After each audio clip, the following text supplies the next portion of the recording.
Welcome to the Resource Center for Math and Science training on navigating learning through inputs, schema, theory, and frameworks. In this session, we will be discussing the key concepts and theories related to how people learn. Understanding basic learning theory is essential for learning assistance. This training will provide a basic understanding of learning inputs, schema, and 3 popular learning theories. Additionally, Bloom's taxonomy can illustrate different levels of cognition required of students. Lastly, a series of inclusive tutoring strategies will help you fill your toolkit with ways to navigate roadblocks with learners to make tutoring sessions easier on both the student and you. Learning input types refer to the different ways in which individuals receive information and knowledge. These input types can vary based on the mode of delivery and the sensory channels involved. Some common learning input types include: auditory input involves learning through listening and hearing, including lectures, audio recordings, podcasts, discussions, and verbal instructions. Visual input are experienced seeing and observing, like reading books, watching videos, looking at images or diagrams, and using visual aids during presentations. Kinesthetic input are learned through movement and physical actions. It is often associated with active learning approaches like role-playing, simulations, and interactive exercises. While these 3 are the top inputs that usually dominate conversations in learning, we are expanding our vernacular daily to include new input types. It can be limiting and sometimes detrimental to only view learning through these 3 input techniques. Also consider other techniques like tactile input are simply touch and physical interaction, and they may be hands-on activities, manipulatives, and experiments where individuals physically engage with the material. Digital input are learned through digital technologies such as computers, tablets, and smartphones. It includes online courses, e-learning platforms, educational apps, and interactive multimedia.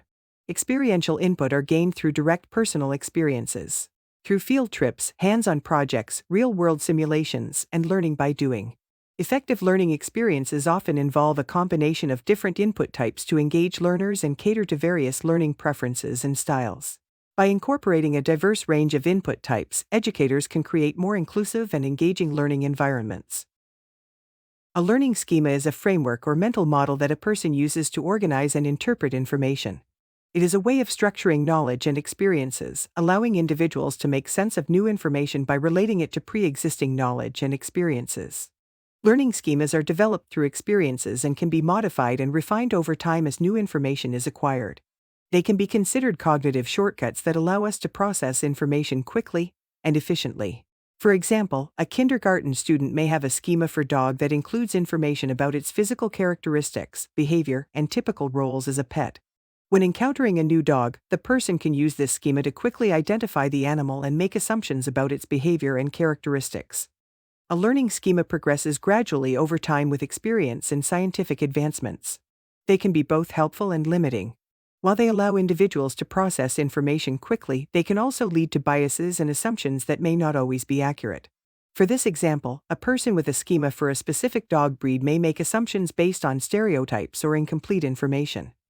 In education, understanding learning schemas can help teachers and tutors tailor their instruction to meet the needs of individual learners. By identifying a student's schemas and building upon them, educators can help students connect new and existing knowledge, leading to deeper learning and greater understanding. Learning theory. Learning theory is the study of how people learn, including the cognitive, behavioral, and emotional processes that underlie learning. It examines how individuals acquire knowledge, develop skills, and change their behavior through experience. Understanding learning theory is essential for educators and trainers because it can help them create effective and engaging learning experiences. By understanding how people learn, educators can tailor their teaching methods to meet the needs of their learners, increase engagement, and improve retention. Let's introduce 3 famous examples of learning theories. In the first example, classical conditioning is one of the most well-known learning theories, introduced by Ivan Pavlov through his famous experiment with dogs. Pavlov conditioned dogs to associate the sound of a bell with food, leading to salivation when the bell alone was presented. Secondly, operant conditioning developed by B.F. Skinner focuses on learning through consequences. Skinner's work with pigeons and rats demonstrated how behaviors could be shaped through positive reinforcement, negative reinforcement, and punishment. Finally, the theory of multiple intelligences, introduced by Howard Gardner, is controversial in conversations regarding equity. This theory suggests that intelligence is not a single entity but comprises multiple distinct intelligences. Despite the controversies, Gardner's theory has had a significant impact on education and has influenced teaching practices by encouraging educators to recognize and accommodate diverse talents and learning styles in students. Bloom's taxonomy is an example of a learning framework. It consists of 6 levels based on the cognitive level of learning required to answer them. It is used widely in education to determine if learning experiences are meaningful and assess effectiveness. In fact, the learning objectives mentioned at the beginning of this training are a demonstration of Bloom's taxonomy.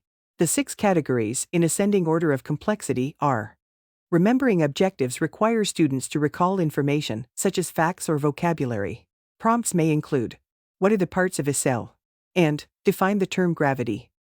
In introductory courses with hundreds of vocabulary words, like integrative biology, remembering prompts may be where students struggle the most.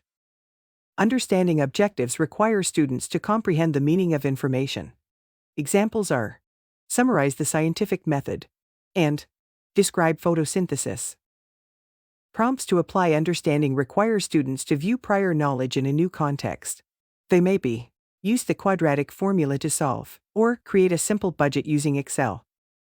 Analysis questions require students to break down information and examine its parts, cause and effect, or similarities.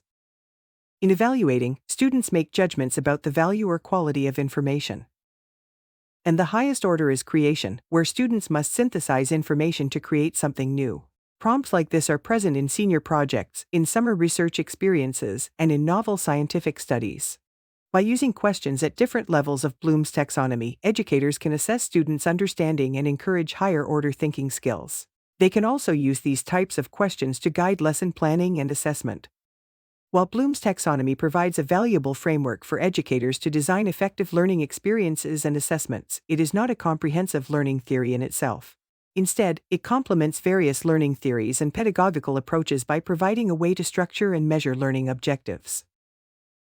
In the realm of education, the concept of inclusivity has gained significant importance as educators strive to create learning environments that accommodate the diverse needs and backgrounds of all students. Inclusive tutoring can supplement the concepts from learning theory and frameworks to better create a supportive and equitable atmosphere where learners of varying abilities, learning styles, and cultural backgrounds can thrive.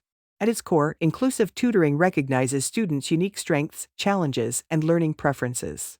It acknowledges that factors such as disabilities, linguistic diversity, socioeconomic status, and previous educational experiences can significantly influence how students engage with the learning process. Inclusive tutors are committed to understanding these individual differences and tailoring their approaches to address diverse needs effectively. Doing so creates an environment where students feel valued, empowered, and capable of achieving their academic goals. Let's explore some inclusive tutoring strategies. Engage with the learner. Maintain warm eye contact and ask prompting questions like, "Is there a part of the last problem you'd like to go over again?" Some may prefer not to maintain eye contact but try to engage actively in another way the learner is comfortable with. Other individuals like to high-five after a successful answer or toss a ball together while thinking through a problem. Don't make assumptions or pass prejudgment on what concepts a person has a grasp of or about someone's abilities.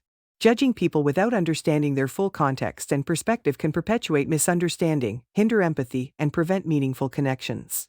Create fun mnemonics that will help engage learners and create memorable learning moments. Mnemonics are easy to retrieve during tests like Roy G. Biv. Remember the basic concepts of learning styles. Students all have strengths and weaknesses. Students with disabilities may have more considerable differences in the way they receive input. When in doubt, ask learners about their learning styles. Use visual supports with many colors to engage students with learning differences. For example, highlight each given in yellow, underline each variable, or put a box around the final answers. Utilize multicolor expo markers and chalk when available and appropriate. Narrate each step of the process. Don't omit implied steps until the learner understands the concepts. Write on a whiteboard to engage more learning and cognitive power for all learners. Learners that stand and write can engage many learning inputs at once, which can be especially helpful for students with math-related disabilities. The tables in the RCMS are also whiteboards. Challenge misconceptions in real time as learners complete the problem. Interrupting the internal narrative and allowing for revisions is critical. Navigate this strategy carefully, noticing if interruptions shut down the learner. If so, you may choose to refrain from this strategy. In conclusion, there are a variety of ways learners may engage with inputs. Learning schema is built upon as a lifelong learner navigates new contexts and information.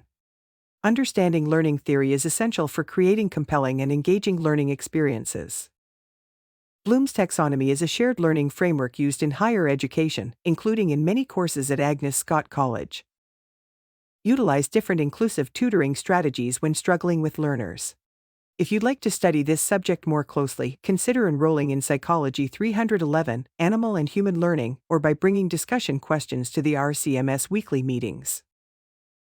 Thank you for viewing this training on learning theory by the Resource Center for Math and Science.